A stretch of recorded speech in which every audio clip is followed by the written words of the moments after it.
Fascination with martial arts started probably at 4 years old, and I know that sounds incredible, but I blame my uncle for that because he was a big fan of martial arts and a fan of the martial arts movie genre. And so we used to go to his apartment on the weekends. He used to live in the city of Johannesburg, and he used to go get the movies on the reel. So that kind of gives my age away too, right? And we used to watch the movies on the reel, up on the white wall and with that shitty little speaker. And that was probably around about 4 years old. Already watching those movies, the old Jackie Chan movies and the Bruce Lee movies and so on. And probably not the best thing for a 4-year-old to be watching, but that's what I was doing. And the interesting thing is that I didn't realize it at the time, but in hindsight, as I reflect back, what attracted me most wasn't so much the martial skill, the fighting aspect, although of course that's cool, but it was something else. It was something a lot more subtle and a lot more deeper. And that thing that attracted me was this idea of the hero in the movie, or at least as the movie starts, right? You're not the hero yet, who is confronted with difficulties, with problems. Oftentimes it's a gang that's moved into his neighborhood and they're harassing everybody, pushing everybody around, including him or her, and they feel like they need to do something about it, but they don't have the skills to do it. They don't know how to do it. And oftentimes in the movies they get beaten up, right? So they hear about this master somewhere in the mountains, maybe in a temple, and they go off on a journey and they go in search of this person to teach them. Oftentimes, as in the movies, the teacher doesn't accept the student immediately. There's a lot of hurdles that needs to be jumped through, but eventually gets taught the martial arts, right? And then obviously in those movies, in those times, most of the times it was Kung Fu. But along the journey, as this person is learning about the martial aspects, the teacher is always imbuing the experience with what we can call the art, the philosophy, talking about how it's not to be used incorrectly. It's only to be used in an ethical way. But at the same time, the student finds it really difficult because all he wants to do is get back to where he came from and seek revenge. So over time, he embodies those lessons, many times just purely subconsciously. And he goes back to where he came from. And now, myself watching the movie, the expectation is he's going to go in there, he's going to kick all the bad guys' asses, right? But now he's learned what it is to be a warrior, to be a martial artist. And he shows up with restraint. In actual fact, often he doesn't want to fight. And he tries his best to try to talk his way through and get the bad guys to understand that there's a better way to show up in life. And only when push comes to shove and there's no other option does he actually engage his martial skills. And even then, it's tempered by the philosophy, by the art. And in many cases in these movies, there's that final showdown, or that scene of the hero versus the villain, and he beats the villain and he turns around and he walks off. The villain's still alive, but then the villain decides to play dirty and pull out a blade or something like that, and then having no choice, the hero turns and eliminates the villain. But it's the last resort, right? There's a lot of steps that got to this where there was basically no other choice but to ultimately finish the situation by eliminating the villain. That was the thing that attracted me. That was the thing that attracted me, that you could be or feel like a nobody, and through the experience of training martial arts, you can become somebody. You can overcome your inner difficulties. You can overcome your obstacles, your shadows. And through the experience of training martial arts, you ultimately become the hero. You become the hero in your own life and you become a better person. That's really the thing that attracted me. Sadly and unfortunately, the life situation that I found myself in, where I grew up in government housing on the south side of Johannesburg, gangs in my neighborhood, bullies at my school. So that quickly changed, right? As soon as I was engaged in that kind of experience, where I started to realize that actually I had to learn how to protect myself. Otherwise, I was going to be a target all the time. And sadly, I lost touch with that idea of making that the central role of why I would be training a martial arts. Now, granted, I was a very young kid, so it's not something that I would have even have realized or even known how to. And to be honest, many of the people that I trained with, although they might have spoken about it on the periphery, never really made it a central message of training, that ultimately this training is not just about learning how to fight, right? It's about becoming more as a human being. It's about actually becoming less violent, both inside and externally. But faced with the situation that I found myself in, my interest in martial arts started shifting very, very quickly into learning the most functional, practical ways to deal with a threat, with an interpersonal threat. Fast forward many, many years, that's where my mind was occupied, and the art, the philosophy, the idea of self-mastery, of becoming more through the martial arts experience, overcoming the fight inside, overcoming the violence inside, the aggression, all those things kind of took a backseat. And so that's what I see today as my concern.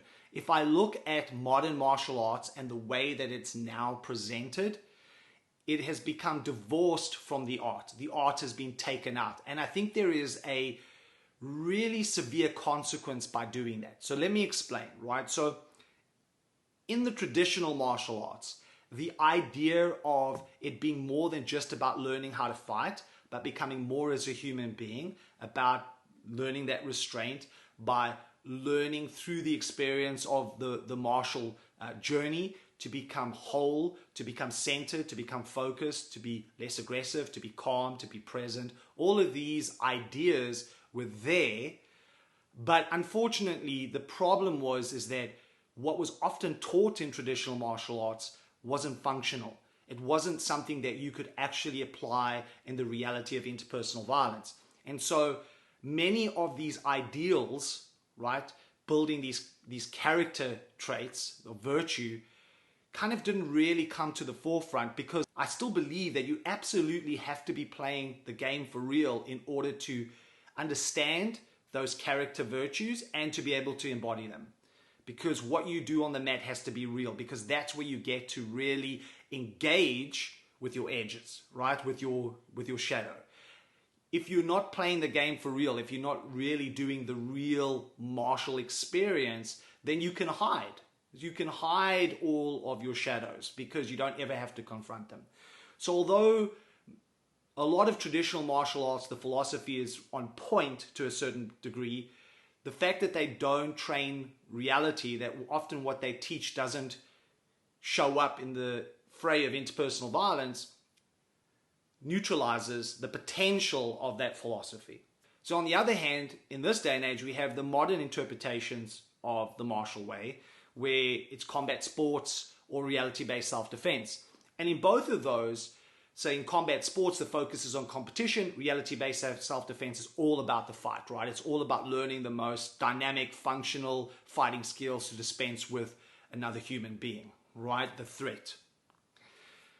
But they've taken the philosophy completely out. So while I could make the argument that yes, they are actually training the real thing, the problem is they have taken out the philosophy. So they have an equal problem to the traditional martial artists. Yes, they can fight, but that's all they can do. And so while they can fight, they haven't overcome, or will not overcome, because they haven't integrated the art. They will not be able to engage with their shadow and overcome their self-limiting beliefs and any of the hang-ups that they may be finding that is tripping them up in life. So my approach and the way that I look at it is, okay, can we take the best of both worlds? Can we take the functionality, the martial functionality, and integrate that with the art? And I believe we can, and I think I've been doing that and been quite successful doing that, even though it's been a rocky road and I've had my ups and downs. But my realization is that you need both martial and art in order to find balance. And I will talk more about that in further videos, but I actually firmly believe that one of the most profound methods of discovering yourself, of becoming more, of self-mastery, actually is through a martial art experience. And there's a very valid reason for that, going all the way back to the beginning of time. But that's for another discussion. My point is that there is a very important reason why there is martial and art. Art is there to balance out the martial. If you only focus on the martial, if you only focus on the fight, you will end up going down what I call the red road, and you're going to self-destruct. Because as we now know through neuroscience, you cannot engage in experiences without it altering your brain, right? Neuroplasticity. If you're going to engage, even under the pretense of, it's violence for a cause for self-defense, the fact is it's still violence, and that's how your body perceives it, your system perceives it. The more you stay there, the more toxic it becomes, because you're not balancing it out. You're not balancing it out with the art. You're not balancing it out with the part that will actually teach you, or at least imbue the opportunity of developing the skills of being calm, being focused, being centered, being present. Which, if you look at the writings of many of the warriors that have gone before, especially through the Japanese history, you will see that come up often, right? Where they talk about the spiritual aspect of the martial arts journey. Many times they only come to that realization much later in their life. So there's something to be said for maturity. And I think that's true for myself as well, is that now reaching my 50 mark, my reasons for training martial arts, right? My goals have completely changed, completely, compared to how they were in my 20s. Plus, I've grown as a person, and I've obviously gone through difficult times, and those difficult times have taught me a lot. And what I've realized in just ending this video is that at a time when I was all focused on the fight and nobody was able to beat me, and I was beating everybody, I was the most insecure. I had the least amount of confidence, and I just didn't feel good about myself. And that concerned me, because how can I be winning all the time in the fight, yet none of these inner obstacles, none of my shadows are becoming better? I'm not overcoming the inner obstacles within myself. And so that's something that I realized, that unless you balance this out, unless you balance the martial and the art, that's going to be the consequences, right? So if you only go art, you will not be able to overcome your inner obstacles, because you're not playing the game, right? You're not actually being real and live and going up against resisting opponents, which is what you need. You need that tension in order to be able to see what's happening on the inside, recognize your downfalls, recognize the things you need to work on so that you can change those, right? On the other side, if you only focused on the fight, then you will never have those realizations, because all you're doing is focusing on the fight, and you will never really fully grasp the idea that the art is there to help you overcome your inner obstacles. So I want to leave just with a quote that I have posted previously, but I think it's very important. It's one from Miyamoto Musashi, who was noted as being one of the greatest swordsmen of his time. And he said this, right? He said, "The true science of martial arts means practicing them in such a way that they will be useful at any time, and to teach them in such a way that they'll be useful in all things." And that's important for me as a coach, is that I want to ensure and know that my students can, of course, use the martial skills if they have to protect themselves. But beyond that, can they take what they have discovered on the mat to take on the martial arts of everyday life more skillfully? And that's really what Miyamoto Musashi was talking about. And that really is, even if people find that difficult to grasp in this day and age, in a hyper-competitive world, and in a world that we think everybody's out to get us, that is the ultimate goal of martial arts training. It's to transcend. It's to overcome those things within yourself that trip you up in everyday life, not just in a fight situation.